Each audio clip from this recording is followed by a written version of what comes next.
Catus, Maximus here. This time a review of an old school Williams H-51, the SuperRatchet. This came from a government auction at some point, but this ratchet is, I found pictures online from like 1940 introducing the SuperRatchet line and the Super Wrench and all the super tools from the super tool company, J.H. Williams. They were bought out by Snap-On in 1993. This is an H-51B that I made a video about. This is post Snap-On. And, if I really am honest, this ratchet, this newer one, just a little bit more modern metallurgy and heat treatment may actually end up, on a torque test machine, may end up actually testing a little higher than a classic SuperRatchet. It is classic. It uses Williams lock ring design that they've used on many of their ratchets. And I believe that the 3/4 inch was the SuperRatchet. They may have later had an inch drive ratchet, but I noticed that this says the SuperRatchet. And when I looked at my Williams Super Wrench and my other Williams SuperRatchets, I have a 1/4 inch drive too.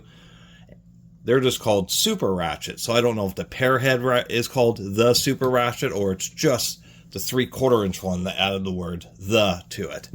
Anyway, it has one of the biggest reverse levers I have ever seen. Interestingly enough, it only has a nub on the bottom, not on the top.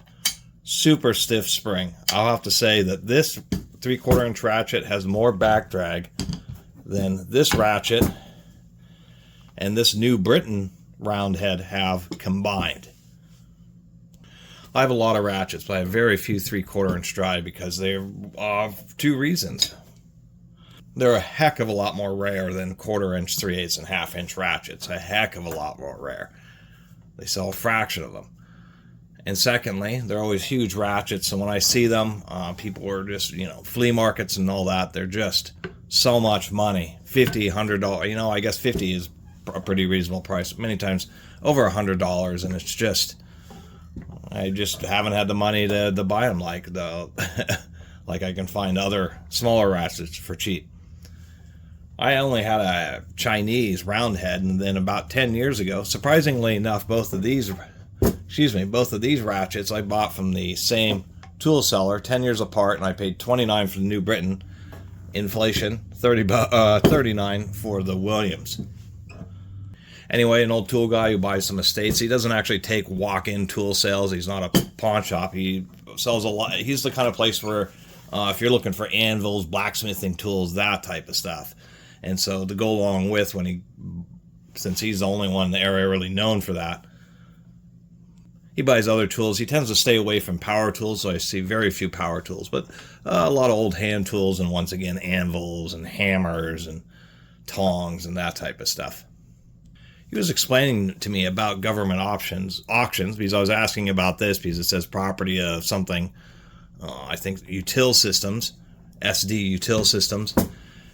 And a wrench like this old may have been government owned at one point, 50 years ago, 60 years ago. Things get de-assetted, but they don't, it's not like a utility company will just, sometimes they do have public auctions. There's county public auctions, all sorts of government auctions, but there's a big roundabout way where the public may actually end up with something like this because it has to be used by the organization, usually decades, until it's finally just way too old a stock, ends up in piles of old stuff, and that doesn't actually go to the public. There are these state surplus warehouses.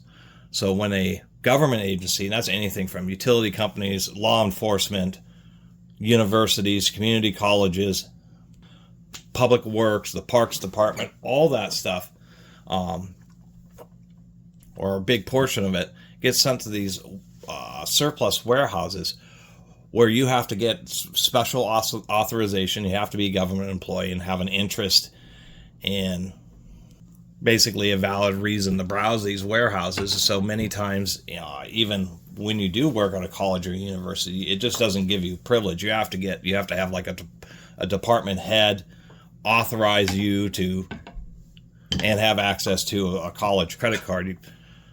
And after this whole thing, you can go into these warehouses as a authorized employee. Maybe you're a trades program at a community college, whatever, machining or construction or what have you, automotive. And so other government agencies can go in these warehouses and they have everything you can imagine, quite literally everything you can imagine. From pocket knives that TSA confiscates to military trucks to multi-hundred horsepower electric motors and just everything in between. And the stuff floats around those warehouses for years until warehouse employees say this stuff has been here for 5 years, 10 years, 15 years, and finally puts it off to be as eligible for public auction. So many times,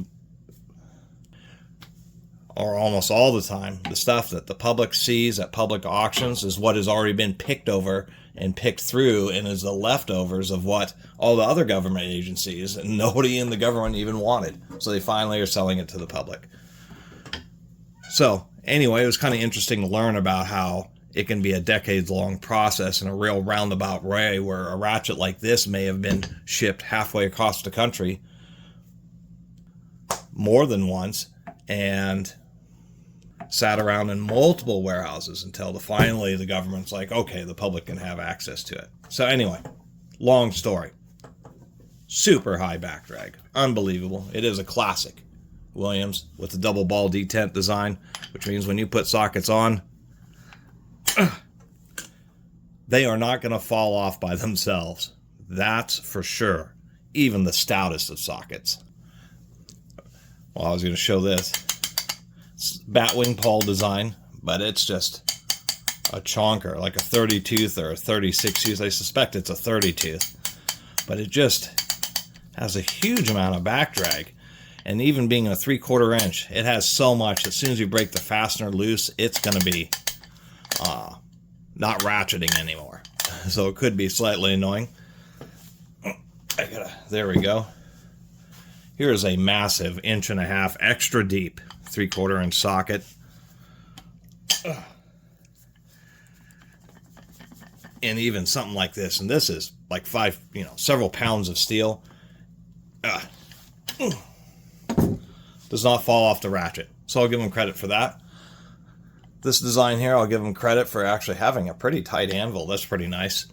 What I don't give them credit for, once again, is the lock ring. That's super annoying, and they use really tiny holes. As soon as this gets corroded or dropped and this gets dented in a little bit, no pin spanner with pins that size will work. They'll just shear off. This is the kind of thing that you're going to end up having to chisel out of there or actually drill slightly bigger pinholes. Just one of the annoying things about Williams ratchets. Let me clean some of this up. Something else that I was noticing was annoying. I mentioned this on this one, and you can probably just see it. But this handle is bent this way a little bit. Oh yeah, it's much more pronounced like that. So you can see it's bent inwards towards the anvil a little bit. These are two very different ratchets made decades apart. And this one, the handle is bent inward a little bit. I wonder if that's a Williams trait or if I just got unlucky on both these ratchets. Slightly shorter than the newer Williams, maybe by about an inch, 1.5 inches. Newer Williams, I will say this is a little annoying, and it's one of the few tools I've considered, grinding down a little bit more round on the handle. These are some pretty sharp corners, and on a big ratchet, you're going to be pulling on pretty hard, and it's actually kind of an uncomfortable handle. Being more modern, we just have a cast zinc. I mean, does sit flush. It's a reasonably durable reverse switch, but once again, that compared to this beast mode reverse knob here, that's not even comparison. Although I did notice that the back stub of the anvil is a lot larger in diameter than this. The pin that holds the pawl, however, is smaller on the newer ratchet and hollow, where it's just a big chonker on this old one. The shape of the old one is just a little bit more rounded and just feels a heck of a lot more comfortable. Anyway, I just thought it was cool that I could do a little comparison here and a review of the SuperRatchet, one of the less common ratchets there. We even do have a nice on and off printed on there. I will have to say that this New Britain does give it a run for its money for size of reverse knob, but of course this is a Catus, which is a floating pawl you know, 7 or 9 tooth design, really strong design. I did have to shim this one. New Britain ratchets always had too much end play, or many of them do. So once you shim them up, they're super reliable. This New Britain is a double ball detent as well. But this has very low back drag for a 3/4 inch ratchet. It is just super solid, super reliable, but just a lot easier to use. Will work on a much looser fasteners. As a matter of fact, the spring tension for the reverse knob is greater than the spring tension on the ratchet pawl, and you cannot reverse it without holding the anvil. And I was just noticing that and thought that was kind of a neat aspect of this ratchet, is that the Catus design uses a special over-centering spring that's always very strong. They never have issues with self-reversing, and that's just evident here. So this still probably has the most durable reverse knob just because it's sitting on top and it's just a big chunkage. Also, when it comes to round heads versus pear heads, on smaller sizes like 1/2 inch, 3/8, there's less difference between the size of a pear head and the size of a round head. But I was noticing here that there's a huge difference. I mean, I easily suspect both this Williams and this New Britain are going to be pretty similar in strength. Maybe the Williams is a little bit stronger just because there's a bit more steel. But man, this round head just dwarfs it. There's just like half the volume of what this Williams is. And these are kind of awkward. If we look at thickness, including the reverse switch, I'd say they're just about the same, but there is just a bit more cross-section on this New Britain. Anyway, it's a rare find for me to pick up a 3/4 inch ratchet, so I figured I'd dedicate a little bit longer form video to the SuperRatchet, the big 3/4 inch drive. It's probably 12 pounds or so. Just an absolute beast of a 3/4 inch drive pear head ratchet. And people, you know, break bolts with ratchets all the time. And ratchets are now just judged on how good they are as a breaker bar instead of people using breaker bars, when there was an original breaker bar ratchet. It was called the 3/4 inch drive ratchet. Break Honda pulley bolts, Honda crankshaft bolts all day long with any of these. Anyway, appreciate you all watching. See you next time.